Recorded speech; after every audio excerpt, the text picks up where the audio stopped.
ನಾಳೆ ಸ್ಯಾಂಡಲ್ವುಡ್ನ ಇಬ್ಬರು ಹೀರೋಗಳ ಭವಿಷ್ಯ ನಿರ್ಧಾರವಾಗುತ್ತೆ. ನಾಳೆ ಸ್ಯಾಂಡಲ್ವುಡ್ನ ಇಬ್ಬರು ಹೀರೋಗಳ ಭವಿಷ್ಯ ನಿರ್ಧಾರವಾಗಲಿದೆ. ಕೋರ್ಟ್ ಕಟಕಟೆಯ ಮುಂದೆ ಯುವ ಮತ್ತು ದರ್ಶನ್ ಪ್ರಕರಣಗಳು.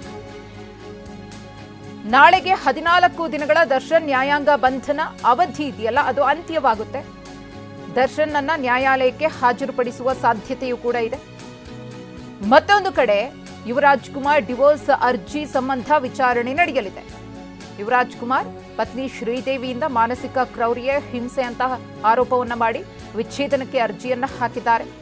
ಸಮನ್ಸ್ ಜಾರಿ ಮಾಡಿ ವಿಚಾರಣೆಯನ್ನ ಕೋರ್ಟ್ ಮುಂದೂಡಿತ್ತು. ನಾಳೆ ಕೋರ್ಟ್ನಲ್ಲಿ ಶ್ರೀದೇವಿ ಪರ ವಕೀಲರು ವಕಾಲತ್ತನ್ನ ವಹಿಸಲಿದ್ದಾರೆ. ಒಂದು ಕಡೆ ರೇಣುಕಾಸ್ವಾಮಿ ಹತ್ಯೆ ಪ್ರಕರಣಕ್ಕೆ ಸಂಬಂಧಪಟ್ಟಂತೆ ಪರಪ್ಪನ ಅಗ್ರಹಾರ ಜೈಲಿನಲ್ಲಿರುವಂತಹ ಪ್ರಕರಣದ A2 ದರ್ಶನ್ ರವರ ನ್ಯಾಯಾಂಗ ಬಂಧನ ಅವಧಿ ನಾಳೆಗೆ ಅಂತ್ಯವಾಗುತ್ತೆ. ಹಾಗಾಗಿ ಅವರನ್ನ ನಾಳೆ ಕೋರ್ಟ್ಗೆ ಹಾಜರುಪಡಿಸುವ ಸಾಧ್ಯತೆ ಇದೆ. ಹಾಗೆಯೇ ಯುವರಾಜ್ ಕುಮಾರ್ ಡಿವೋರ್ಸ್ ಅರ್ಜಿ ವಿಚಾರಣೆಯೂ ಕೂಡ ನಾಳೆ ಬರುತ್ತೆ. ಈ ಕುರಿತು ಮತ್ತಷ್ಟು ಮಾಹಿತಿಯನ್ನ ಕೊಡೋದಕ್ಕೆ ನಮ್ಮ ಪ್ರತಿನಿಧಿ ಮಂಗಳ ಇದೀಗ ನೇರ ಸಂಪರ್ಕದಲ್ಲಿದ್ದಾರೆ. ಮಂಗಳ, ನಾಳೆ ದರ್ಶನ್ ಮತ್ತು ಯುವರಾಜ್ ಕುಮಾರ್ ಏನು ಅವರ ಪ್ರಕರಣಗಳು ವಿಚಾರಣೆಗೆ ಬರುತ್ತೆ ಕೋರ್ಟ್ನಲ್ಲಿ, ಏನೇನಾಗುತ್ತೆ ಬೆಳವಣಿಗೆಗಳು, ನ್ಯಾಯಾಂಗ ಬಂಧನ ಒಂದು ಕಡೆ ದರ್ಶನ್ ರವರಿಗೆ ಅಂತ್ಯ ಆಗ್ತಾ ಇದೆ, ಯುವರಾಜ್ ಕುಮಾರ್ ಅವರ ಕೌಟುಂಬಿಕ ವಿಚಾರ ಯಾವ ರೀತಿಯ ತಿರುವನ್ನ ಪಡೆದುಕೊಳ್ಳಬಹುದು ಅನ್ಸುತ್ತೆ? ಮಧುಶ್ರೀ, ಸ್ಯಾಂಡಲ್ವುಡ್ ಮೇಲೆ ಯಾರ ಒಂದು ಕೆಟ್ಟ ದೃಷ್ಟಿ ಬಿದ್ದಿದೆಯೋ ಗೊತ್ತಿಲ್ಲ. ತುಂಬ ಒಂದು ರೀತಿ ವಿವಾದಗಳಿಂದ ಮತ್ತು ಈ ರೀತಿಯ ಹಲ್ಲೆ ಕೊಲೆ ಪ್ರಕರಣಗಳಿಂದಲೇ ಹೆಚ್ಚಾಗಿ ಸುದ್ದಿ ಮಾಡ್ತಿರೋವಂಥದ್ದು. ಸೊ ನಾಳೆ ಏನಂತ ಅಂದರೆ ದರ್ಶನ್ ಮತ್ತು ಯುವ ಕೇಸ್ಗಳು ಏನಿದೆ ಅದು ಕೋರ್ಟ್ ಮುಂದೆ ಬರ್ತಿರೋವಂಥದ್ದು.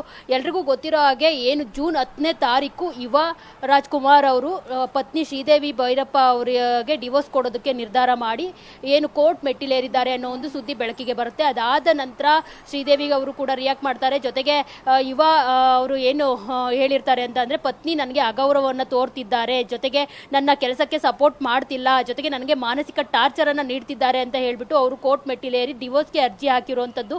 ಸೊ ಇದಾದ ನಂತರ ಏನು 11ನೇ ತಾರೀಕು ಏನಿದೆ, ಜೂನ್ 11ನೇ ತಾರೀಕು, ಅವತ್ತು ದರ್ಶನ್ ಅವರ ಒಂದು ಪ್ರಕರಣ ಬೆಳಕಿಗೆ ಬರುವಂಥದ್ದು. ಅಂದರೆ ರೇಣುಕಾ ಸ್ವಾಮಿ ಅವರ ಕೊಲೆ ಆರೋಪದಲ್ಲಿ ದರ್ಶನ್ ಅವರನ್ನು ಮೈಸೂರಿನಲ್ಲಿ ಅರೆಸ್ಟ್ ಮಾಡಲಾಗುತ್ತೆ.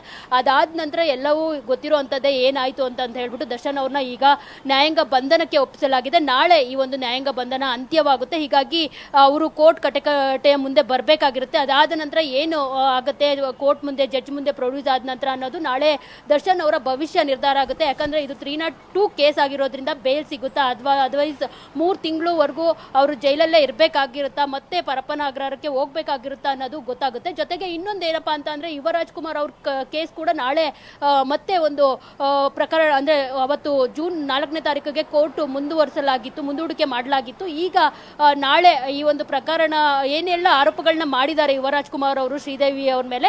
ಸೊ ಹೀಗಾಗಿ ಶ್ರೀದೇವಿ ಪರ ಲಾಯರ್ ಅವರು ಏನಿದ್ದಾರೆ ಅವರು ವಕಾಲತ್ತು ವಹಿಸಬೇಕಾಗಿರುತ್ತೆ. ಅವ್ರೇನ್ ಹೇಳಿದ್ರು ಅಂತ ಈಗ ಮೀಡಿಯೇಷನ್ ಅಲ್ಲಿದೆ. ನಾಳೆ ಮೇ ಬಿ ಮೀಡಿಯೇಷನ್ಗೆ ಒಂದು ಕೋರ್ಟ್ ಹೇಳ್ಬೋದು. ಅದಾದ ನಂತರ ಏನಾಗುತ್ತೋ ಅನ್ನೋದು ಕಾದ್ ನೋಡ್ಬೇಕು ಅನ್ನೋ ಒಂದು ಮಾಹಿತಿಯನ್ನ ಹೇಳಿರುವಂತದ್ದು. ಜೊತೆಗೆ ಶ್ರೀದೇವಿ ಭೈರಪ್ಪ ಅವರು ಕೂಡ ಏನು ವಿದೇಶದಿಂದ ಬಂದಿರೋ ಅಂತದ್ದು. ಸೊ ಅವರು ಯುವರಾಜ್ ಕುಮಾರ್ ಅವರ ಒಂದು ಆರೋಪಗಳಿಗೆ ಯಾವ ರೀತಿ ಉತ್ತರ ನೀಡ್ತಾರೆ, ಕೋರ್ಟ್ ಮುಂದೆ ಯಾವ ರೀತಿ ಅವರ ಆರೋಪಗಳಿಗೆ ವಿರುದ್ಧವಾಗಿ ಯಾವ ರೀತಿ ಅವರು ಹೇಳಿಕೆಗಳನ್ನ ಪ್ರೊಡ್ಯೂಸ್ ಮಾಡ್ತಾರೆ ಅನ್ನೋದನ್ನ ಕಾದ್ ನೋಡ್ಬೇಕು. ಧನ್ಯವಾದ ಮಂಗಳ ತಮ್ಮ ಮಾಹಿತಿಗಾಗಿ.